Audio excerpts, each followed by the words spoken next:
அந்த பொண்ணுக்கு வயசு ஒரு சின்ன பொண்ணு, ஒரு 12 வயசு இருக்கும். அப்போ அந்த பிள்ளைக்காக நான் வந்து ஜெபிக்கிறேன். ஜெபிக்கும்போது அந்த பிள்ளைக்குள்ள அசுத்தாவி இருந்து பயங்கரமாக அலக்கழிக்குது.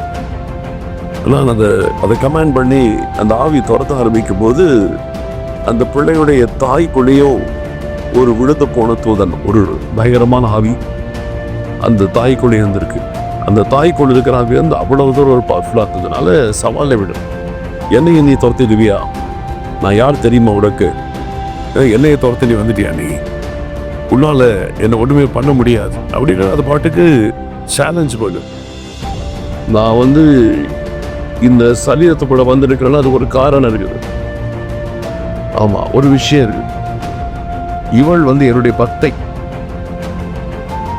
இவ வந்து என்னுடைய வருவா வந்து தன் தலைமுடியை எனக்கு கொடுக்கணும்னு சொல்லிட்டு போன வருஷம் வந்து வேண்டிட்டான்.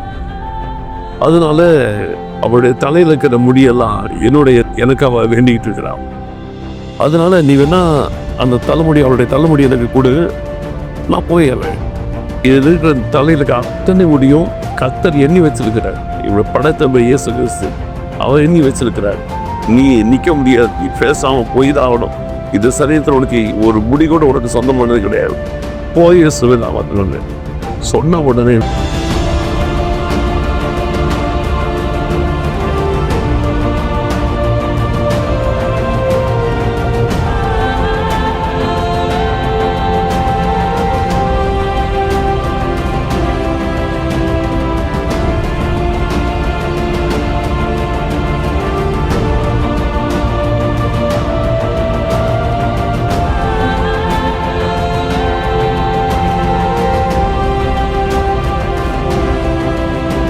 கிறிஸ்டியன் நெட்வொர்க் நேயர்கள் அனைவரையும் ஆண்டவராய் இயேசு கிறிஸ்துவின் நாமத்தில் வாழ்த்துகிறோம். பிசாசின் தந்திரங்கள், பிசாசின் கிரியைகள், இதை பற்றி அநேக எபிசோட்ஸ் நம்ம பண்ணிட்டு இருக்கோம். அநேக மக்களுக்கு அது பிரயோஜனமா இருக்கு.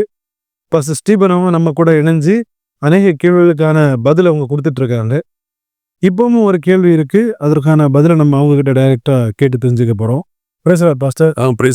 எப்படி இருக்கீங்க? நல்லா இருக்கு. ஊழியங்கள் நம்பி போயிட்டு இருக்கு. பிசாசின் தந்திரங்கள், பிசாசின் கிரியைகள், இந்த எபிசோட்ஸ் நம்ம பண்றோம். அநேக மக்களுக்கு இந்த எபிசோட்ஸ் ரொம்ப பிரயோஜனமா இருந்திருக்கு. அநேக மக்கள் உங்களை காண்டாக்ட் பண்ணியிருக்கிறாங்க. ஆமா, ஓகே பாஸ்டர், இன்னைக்கும் ஒரு சந்தேகம் இருக்கு. அது என்னன்னா, இந்த உலகத்துல அநேக மக்கள் பிசாசுனால பாதிக்கப்படுறாங்க. நீங்க கூட உங்க மினிஸ்ட்ரியில அநேக பிசாசுகளை துரத்துறீங்க. ஸோ இந்த டைம்ல வந்து அந்த ஆண்டவருடைய வசனம், வேத வசனம் எந்த அளவிற்கு அந்த பிசாசை துரத்துவதற்கு அது வல்லை மூலதா இருக்கு. இதை பற்றிய உங்க வாழ்க்கையில் நடந்த அனுபவங்களை குறித்து எங்க கூட பகிர்ந்து கொள்ளுங்க பாஸ்டர். கண்டிப்பாக. பிசாசுகளை துரத்துற நிறைய எக்ஸ்பீரியன்ஸில் வந்து ஒரு சம்பவம் என்னுடைய லைஃப்பில் ரொம்ப வித்தியாசமாக இருந்துச்சு. அது எனக்கே வந்து ஒரு புதிய காரியத்தை கற்றுக் கொடுக்கக்கூடியதாக ஒரு அனுபவமாக இருந்துச்சு. எப்படின்னு கேட்டிங்கன்னா, ஒரு முறை வந்து ஒரு பெற்றோர் தன்னுடைய மகளை வந்து பிசாசு பிடிச்சி கொடிய வேதனைப்படுத்துறதுனால கூட்டிகிட்டு வந்தாங்க. அந்த பொண்ணுக்கு வயசு ஒரு சின்ன பொண்ணு தான், ஒரு 12 வயசு இருக்கும். அப்போ அந்த பிள்ளைக்காக நான் வந்து ஜெபிக்கிறேன். ஜெபிக்கும்போது அந்த பிள்ளைக்குள்ள அசுத்தாவி இருந்து பயங்கரமாக அலக்கழிக்குது. நான் அதை கமாண்ட் பண்ணி அந்த ஆவி துரத்த ஆரம்பிக்கும் போது அந்த பிள்ளையுடைய தாய்க்குள்ளேயும் ஒரு விழுந்து போன தூதன், ஒரு பயங்கரமான ஆவி அந்த தாய்க்குள்ளே இருந்திருக்கு. இதை நான் ஃபோக்கஸ் பண்ணி துரத்தும் போது அந்த தாய்க்குள்ள இருக்கிறதான ஆவி திடீர்னு அது கத்த ஆரம்பிச்சிருச்சு. இந்த பொண்ணை துரத்தும் போது அம்மாவுக்குள்ளேருந்து பேசுது. ஆமா, அது அதை கழிச்சு பேச ஆரம்பிச்சிருச்சு. அது இதை விட பயங்கர ஆக்ரோஷமா இருக்குது. ரொம்ப ஆக்ரோஷமா இருந்துட்டு அது சொன்னது, என்னையே துரத்த வந்துட்டியா? நான் யார் தெரியுமா? அப்படின்னு சொல்லிட்டு சவால் விடுது. அந்த தாய்க்குள்ள இருக்கிற ஆவி வந்து அவ்வளவு தூரம் ஒரு பவர்ஃபுல்லா இருந்ததுனால சவாலை விடு. என்னையை நீ துரத்திடுவியா? நான் யார் தெரியுமா உனக்கு? என்னையை துரத்தி நீ வந்துட்டியா? நீ உன்னால என்னை ஒன்றுமே பண்ண முடியாது அப்படின்னு அது பாட்டுக்கு சேலஞ்ச் பண்ணு. நானும் பார்க்குறேன், அது இவ்வளோ தூரம் சேலஞ்ச் பண்ணுது சொல்லிட்டு இயேசு கிறிஸ்து நாமத்தை போ அப்படி இல்லை. இப்படி சொன்ன உடனே அது இன்னொரு ஆக்ரோஷம் ஆயிடுச்சு. ஃபர்ஸ்ட் என்னை பார்த்து அப்படியே ஏளனமாக அப்படி பார்த்துட்டு பயங்கரமாக ஏளனமாக சிரிக்குது. நான் யார் தெரியுமா? எங்கிட்டே நீ வரையா அப்படின்ற அளவுக்கு நான் அதை விரட்ட ட்ரை பண்ணும்போது பயங்கரமா ஏளனமா சிரிக்குது. வாய் திறந்தவன் சத்தம் போட்டு சிரிக்குது. சிரிச்சிட்டு, நான் யாருன்னு தெரியுமா உனக்கு? என்னைய துரத்தி வந்துட்டியா அப்படின்னு திரும்பி அது சிரிச்சுக்கிட்டு சொல்லுது. அப்ப நீ யாரு அப்படின்னு உடனே அதோடைய பெயர் ஒன்று சொல்லுது.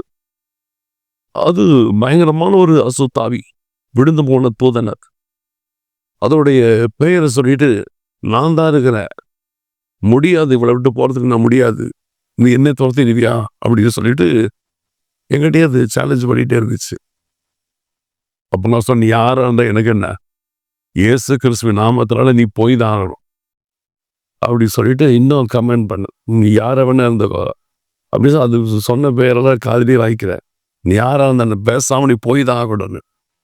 உடனே அது வந்து பேரம் பேச ஆரம்பிச்சிச்சு.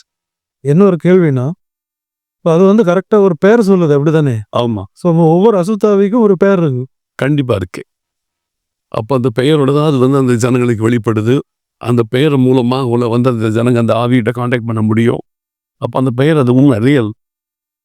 அப்போ இந்த சில ஆவிகள் பார்த்தீங்கன்னா, நம்ம எல்லா ஆவிகளும் ஒரே மாதிரி இருக்கிறது கிடையாது. சில ஆவிகள் வந்து ரொம்ப சாதாரண வீக்கா இருக்கும். அது நிறைய கேடர்ஸ் இருக்கு. அது லோயஸ்ட் லெவலாக இருக்கிறது பார்த்தீங்கன்னா, இயேசு நாமத்து போ அப்படின்னு போயிட்டே இருக்கும். அவன் நிற்காது. அது ரொம்ப ரெசிஸ்ட் பண்ண. சில ஆவிகள் கொஞ்சம் அலக்கடிக்கும். சிலது வந்து விழுந்து போன தூதனெல்லாம் இருக்கும். அநேக ஜனங்களுக்கு முன்பாக அது ஒரு பெரிய ஒரு தூதனை போல அது தன்னை வெளிப்படுத்திட்டு இருக்கும். அப்போ அப்படி இருக்கும்போது அப்படிப்பட்டதான அந்த ஆவிகள் வந்து சேலஞ்ச் பண்ணும், போக மறுக்கும். அப்போ நான் இதை 2-3 தடவை துரத்தி பார்க்குறேன். சிரிக்குது, கிண்டல் பண்ணுது, நான் போக முடியாது. அப்போ நான் பார்த்துட்டு இது வந்து ஏதோ பவர்ஃபுல்லான ஆவின்னு சொல்லிட்டு வெளியே போனோடனே நான் யார் தெரியுமோன்னு அது ஒரு பெயரை சொல்லுச்சு. அப்பவும் நான் பார்த்தேன், நீ யாராக இருந்தாலும் சரி, எனக்கு நீ போயிட்டே இரு, நீ யாராக இருந்தால் போய் தான் ஆகணும், இயேசு கிறிஸ்துவின் நாமத்துக்கு முன்னாடி நிற்க முடியாது, போய் தான் ஆகணும்னு ஸ்ட்ராங்காக கமெண்ட் போட்டோடனே அப்புறம் அது சொல்லுவது, நான் சாதாரண ஆள் கிடையாது, நான் வந்து இந்த சரீரத்துக்குள்ள வந்திருக்கிறேன்னா அதுக்கு ஒரு காரணம் இருக்குது. ஆமா, ஒரு விஷயம் இருக்கு. இவள் வந்து என்னுடைய பக்தை, இவ வந்து என்னுடைய கௌரவம் வந்து தன் தலைமுடியை எனக்கு கொடுக்குன்னு சொல்லிட்டு போன வருஷம் வந்து வேண்டிட்டா. அதனால அவளுடைய தலையில இருக்கிற முடியெல்லாம் எனக்கு அவ வேண்டிக்கிட்டு இருக்கிறான். அதனால நீ வேணா அந்த தலைமுடி, அவளுடைய தலைமுடி எனக்கு கொடு, நான் போயிடுறேன். ஒரு டிமாண்ட் இருக்குது. ஆமா, டிமாண்ட் இருக்குது. நீ அவ தலைமுடி அவ தான் எனக்கு தரன்னு வேண்டிக்கிட்டா, ஆனா அவ தரல, வந்து கொடுக்கவே இல்லை. இப்ப நான் சொல்றேன், அவ தலைமுடியை வேணா எனக்கு நீ கொடு, நான் போயிடுறேன். அப்போ அந்த ஆவி உள்ள இருக்க காரணமே இவங்க பண்ண பொறுத்தனே. ஆமா, இவங்களையும் போய் வலையில மாட்டிட்ட மாதிரி. ஓகே. அப்ப இவ அது சொன்னா அது ரொம்ப ரொம்ப அத்தாரிட்டேட்டிவா கேக்குது. இவளுடைய தலைமுடி எனக்கு சொந்தம், அது எனக்காக ஒப்பு கொடுத்துருக்கா. அதனால அந்த முடியினை கொடு, நான் போறேன் அப்படின்னு எங்கிட்ட பார்கெயின் பண்ணுது. இது வந்து பார்த்தீங்கன்னா, இதை சொல்லும் போது நீங்க பைபிள்லயே நீங்க யோசிச்சு பார்த்தீங்கன்னா, மார்க் 5ஆம் அதிகாரத்துல 1 வசனத்திலிருந்து ஒரு 11 வசனம் வரைக்கும் பார்த்தீங்கன்னா, கதரேனுடைய கடற்கரை இயேசு கிறிஸ்து வந்து இறங்குறார். அந்த கடற்கரையில இறங்கி இருக்கும்போது அசுத்தாய் பிடிச்ச ஒரு மனுஷன் வருவான். அப்போ அந்த ஆவி வந்து சொல்லி இயேசு கிறிஸ்து வந்து கட்டளை கொடுக்கிறார். ஆனா அது வந்து போக மாட்டேன்னு நிக்குது. அதன் பிறகு அந்த ஆவி வந்து இயேசு கிறிஸ்துவை பேரம் பேசுது. நீர் எங்களை துரத்தி விடுவீரானால் அந்த பன்றி கூட்டங்களுக்குள்ளே எங்களை அனுப்பி விடும் சொல்லி கேட்குது, டிமாண்ட் பண்ணுது. அந்த இடத்துல 2000 பன்றி மேய்ச்சிட்டு இருக்குது. அந்த பன்றி கூட்டங்களுக்கு போக உத்தரவுடன் கேட்குது. அது இந்த மாதிரி சில ஆவிகள் இருக்குது, சில வந்து கொஞ்சம் லெவல் இருக்குது. அப்போ அந்த மாதிரி ஆவிகள் தான் துரத்துறவங்ககிட்டையும் வந்து டிமாண்ட் பண்ணும். இயேசு கிறிஸ்து அங்கே டிமாண்ட் பண்ணியிருக்குது, அப்படி துரத்துனா நீ அந்த பன்றி கூட்டத்துக்குள்ள அனுப்புன்னு வர போறாங்க. அதே போல இந்த பெட்டுக்குள்ள ஆவி என்ன கேட்குது, இவன் முடி எனக்கு வந்து பொருத்தனை பண்ணியிருக்கா, அதை கூட நான் போயிடுறேங்க. இதுல இருந்து நமக்கு என்ன தெரியுதுன்னா, ஒரு நபர் போய் ஒரு ஆவிகிட்ட தானே சரண்டர் ஆகி ஏதாவது தரணும் சொல்லி பொருத்தனை பண்ணிட்டாங்கன்னா அந்த ஆவி அவங்கள அப்படியே ஆக்கிரமிச்சுக்கும். அது அவங்களுக்கு கொடுக்குற வரைக்கும் அவங்க விட்டு போகவே போகாது. அப்போ இப்படிப்பட்ட சூழ்நிலையில அது பார்கெயின் பண்ண ஆரம்பிச்சிருச்சு. நானும் திருப்பி போகவே முடியாதுங்குது. அப்புறம் எனக்கு யோசிக்கிறது என்ன, அப்புறம் அவங்களுடைய அந்த பெண்ணுடைய கணவரை பார்க்குறேன். அவரு உடனே சொன்னார், ஆமாம் சார், நாங்கள் வந்து நேரத்துக்கு போய்விட்ட ஒரு முடி கொடுக்கணும்னு சொல்லி வேண்டிக்கிட்டோம். ஆனால் நாங்கள் கொடுக்கல, முடி கொடுக்காம விட்டுட்டோம். கடைசியில் இந்த ஆவி வந்து அதனால தான் முடியை கேட்குது. திருப்பி நான் போய் அவளுக்கு அந்த முடியை நான் அது கொடுக்கல அப்படின்னு சொல்லிட்டு சொல்றாரு. அதனால தான் அது கேட்குது அப்படின்னு அவர் நியாயப்படுத்தின மாதிரி சொல்றாரு. உடனே நான் பார்த்தேன், என்ன பண்ணுறதுன்னு தெரியல. அது முடியை இவங்க தான் ஒப்பு கொடுத்துருக்குறாங்க, இவங்ககிட்ட அது கேட்குது. அப்போது இவங்ககிட்டயும் ஒரு மிஸ்டேக் இருக்குது. ஆனால் அதை என்ன பண்ணுறதுன்னு சொல்லி யோசிக்கும் போது டக்குன்னு கர்த்தரை மைண்டில் வந்து ஒரு வார்த்தையை போட்டார். அவருடைய நாமத்தினாலே பிசாசுகளை துரத்த முடியும், நீ எந்த அசுத்தாவையும் எல்லாம் துரத்த முடியும் அப்படி என் உள்ளத்தில் கற்றுட்டு உணர்த்தினது நான் உணர்ந்தேன். அதுக்கு பிறகு கர்த்தர் என் மைண்டில் ஒரு வசனத்தை போட்டு வைத்தார். உன் தலையில் உள்ள மயிரெல்லாம் எண்ணப்பட்டிருக்கிறது, பரலோகத்திற்கு பிதாவின் சித்தம் இல்லாமல் ஒரு முடி கூட கிளவிடாதுன்றார். இந்த வசனத்தை கர்த்தர் பாவியான டக்குன்னு நம்முடைய மைண்டில் உணர்ந்தார். எனக்கு உடனே சொன்னேன், அசுத்தாவியே, இந்த பெண்ணுடைய தலையில் இருக்கிற ஒரு முடி கூட உனக்கு உரியது கிடையாது.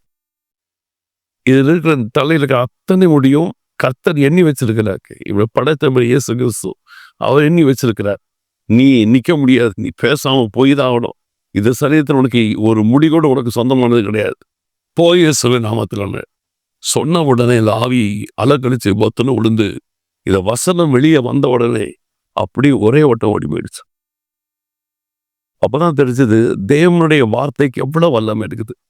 நம்ம வந்து ஸ்ட்ரகிள் பண்ணுவோம், நம்மகிட்ட போராடுது.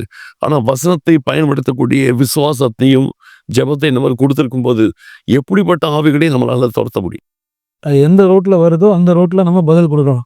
ஆமாம், அது வந்து அது வந்து ஒரு பார்கெயின் பண்ணி எடுத்துக்கூட டிமாண்ட் வச்சு நம்ம அப்படியே சுற்றி ஒரே வார்த்தையை சொல்லிகிட்டு இருக்கோம்.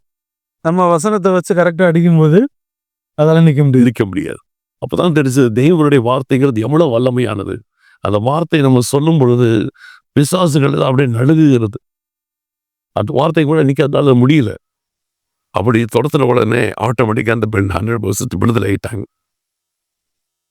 அதனால இது மாதிரி வந்து தேவனுடைய வசனத்தை தேவ பிள்ளைகள் அதனுடைய வல்லமையை தெரியணும். வசனத்துக்குள்ள இருக்கிற வல்லமை தெரியாமல் நிறைய பேர் பைபிளில் பழியாமல் இருக்கிறாங்க. ஆனால் வசனத்துக்குள்ள இருக்கிற வல்லமை எல்லா விதமான அசுத்தாவிகளை மேற்கொள்ளக்கூடிய வல்லமை தேவனுடைய வசனத்துக்குள் நமக்கு அதை மறந்துடக்கூடாது. நல்லா படிக்கணும், தியானிக்கணும். கர்த்தர் உங்களோட ஒவ்வொருத்தரோடு பேசுவார், பலப்படுத்துவார். ஓகே பாஸ்டர், மிக அருமையான விளக்கங்கள் தந்தீங்க. இப்படி இந்த பிசாசினால் பாதிக்கப்பட்டிருக்கிற மக்கள், குறிப்பாக நீங்கள் சொன்ன சம்பவத்தின் வாயிலாக இந்த அளவுக்கு பாதிக்கப்பட்டிருக்கிற மக்கள் இதுலேருந்து விடுபடணும்னா அவங்க என்ன பண்ணணும்? இதற்கான ஒரு தீர்வை ஒரு சின்ன மெசேஜாக எங்கள் வியூவர்ஸ்க்கு நீங்கள் கொடுங்க பாஸ்டர். வேதத்தில் பார்த்தீங்கன்னா எபிரேயருக்கு எழுதின நிருபம் 4ஆம் அதிகாரம் 12ஆம் வசனத்தில் பார்த்தீங்கன்னா தேவனுடைய வார்த்தை ஆவியாகவும் ஜீவனாகவும் இருக்கிறது. அது இருபுறமும் கருக்குள்ள எந்த பட்டயத்திலும் அதிக கருக்கானதாக இருக்கிறது. தேவனுடைய வார்த்தையிலே வல்லமை இருக்கிறது. கர்த்தருடைய வார்த்தைக்குள்ள ஒரு ஜீவன் இருக்கிறது. தேவ பிள்ளைகள் இந்த வேத வசனத்தை நல்ல கற்று தேடி இருக்கணும். ஏன்னா பல நேரத்தில் பார்த்தீங்கன்னா அசுத்தாவிகள் நம்மை மேற்கொள்வதற்கு அது முயற்சி செய்யும். அந்த நேரத்தில் நம்மகிட்ட இருக்கிற மோஸ்ட் பவர்ஃபுல் வெப்பன் என்னன்னு கேட்டீங்கன்னா தேவனுடைய வசனம் மட்டும்தான். இப்போ இந்த இயேசு கிறிஸ்துடைய வாழ்க்கையை நீங்க கவனிச்சு பாருங்க. சாத்தான் வந்து கேட்கிறான், இந்த கல்லுகளை அப்பமாத்துங்கிறான். ஆண்டவர் அதற்கு உடனே அவர் பயன்படுத்தின ஆயுதம் வேத வசனமாகிய ஆவியின் பட்டயம். என்ன சொல்றார்? மனுஷன் அப்பத்தினால் மாத்திரம் அல்ல, தேவனுடைய வாயிலிருந்து புறப்படுகிற ஒவ்வொரு வார்த்தையினாலும் பிழைப்பான் என்று எழுதியிருக்கிறது என்பார்.